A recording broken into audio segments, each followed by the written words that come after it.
Mambo. Poa. Unaitwa nani? Naitwa Maua aka Rais wa Mbagala aka Madam Nyoko. Wewe usigombe wewe.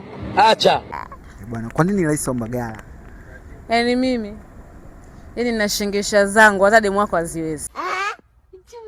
Shingisha gani? Hebu niambie. Yaani kuongea na mtu chapu, kugombana chapu, kukudundana. Yaani mambo yangu haeleweki hata kwenye wagage yenyewe nishavuka. Kwa dakika mbili mbele dakika mbili. Nani stabiliki. Bwana.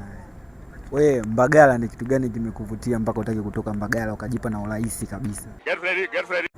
Mbagala mimi napenda. Kwanza vyakula vyao sio bei, yani miguu ya kuku 100 unakula. Yani una enjoy kuliko hata huko Masaki hata utumbo hamna.